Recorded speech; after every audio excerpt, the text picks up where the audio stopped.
Hello बच्चों बच्चों नमस्कार। मैथ क्लासेज में आपका स्वागत है। बच्चों आप सब कैसे हैं? आशा करता हूं कि आप सब अच्छे होंगे। और आज की क्लास रहेगी वो कक्षा 8 के लिए रहेगी। कक्षा 8 के लिए प्रश्नावली 3.3 को हल करेंगे।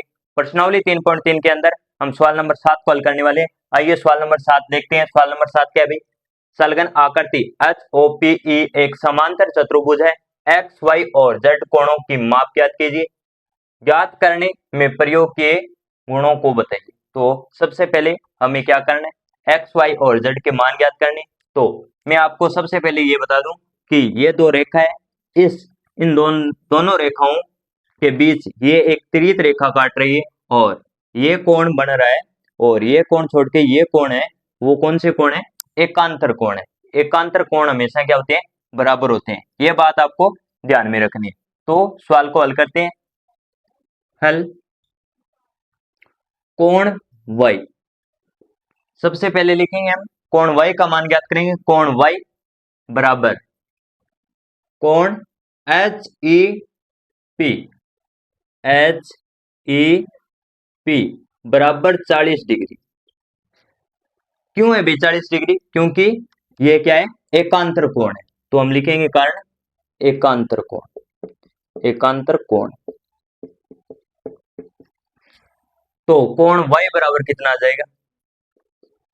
40 डिग्री आ जाएगा। ये 40 डिग्री क्यों आया भाई? क्योंकि ये कोण है वो कितना है? 40 डिग्री है।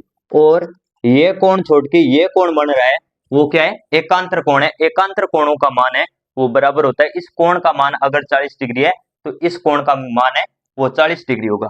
तो हम कोण y का मान निकालिए 40 डिग्री। अभी हमें क्या करना है?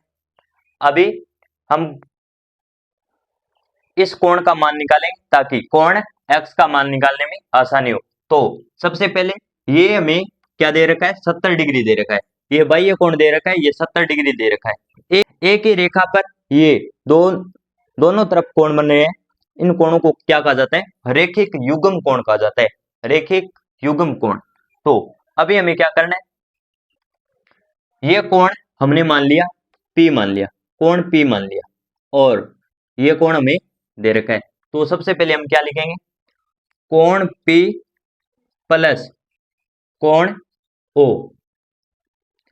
बराबर 180 डिग्री। क्यों है भाई? रैखिक युग्म। रैखिक युग्म। इस कोण को क्या कहते हैं? रैखिक युग्म कोण कहते हैं। तो रैखिक युग्म हमने लगा दिया। कोण P हमारे पास ज्ञात। तो कोण P हमें ज्ञात करना है प्लस कोण O हमें दे रखा है 70 डिग्री बराबर में 180 डिग्री। तो कोण P बराबर 180 डिग्री और 70 को इस साइड लेके आएंगे तो अभी ये माइनस का हो गया। कोण P बराबर कितना आ गया अभी? 110 डिग्री। 180 में से 70 घटाएंगे तो 110 डिग्री। कोण P का मान हमारे पास कितना आ गया? 110 डिग्री। अभी हमें क्या करना है? अभी ये कोण P अगर 110 डिग्री है तो कोण X भी कितना होगा? 110 डिग्री होगा। क्यों भाई? क्योंकि ये कोण है और इस कोण का क्या है? सम्मुख कोण। तो हम लिखेंगे कोण P बराबर कोण X। क्यों है भाई? कारण लिखेंगे सम्मुख कोण। सम्मुख कोण हमेशा क्या होते हैं? बराबर होते हैं। तो कोण X बराबर कितना आ जाएगा? 110 डिग्री आ जाएगा। अभी हमने कोण Z का मान निकाला, कोण X का मान निकाला और अभी हमें क्या करना है? कोण Z का मान निकालना है। तो Z का मान निकालने के लिए ये क्या बन रहा है? HOP। ये क्या है? एक त्रिभुज है। ये क्या बन रहा है? त्रिभुज बन रहा है। तो हम लिखेंगे त्रिभुज HOP में। HOP में तो इस कोण का मान हमें कितना दे रखा है? कोण Z हमें ज्ञात करना है प्लस में कोण O हमारे पास कितना है? ये भी ये कोण P हमने कितना निकाला? ये हमने निकाला 110 डिग्री। तो ये आ गया 110 डिग्री प्लस में कोण Y हमने कितना निकाला? कोण Y हमने निकाला 40 डिग्री। 40 डिग्री बराबर में 180 डिग्री। क्यों है भाई? क्यों है 180 डिग्री? क्योंकि ये क्या है भाई? त्रिभुज गुणधर्म। त्रिभुज गुणधर्म ये हमने नाम लिख दिया त्रिभुज गुणधर्म। तो कोण जेड प्लस इन दोनों कोणों का योग करेंगे, कितना हो गया 150 बराबर 180 डिग्री।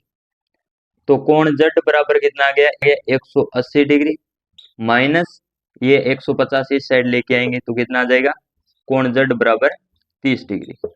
ये हमने कोण y का मान निकाला 40 डिग्री, कोण z का मान निकाला हमने 30 डिग्री और कोण x का मान निकाला हमने 110 डिग्री। तो ये हो गया हमारा सवाल नंबर 7। आप चाहे तो इसका स्क्रीनशॉट ले सकते हैं।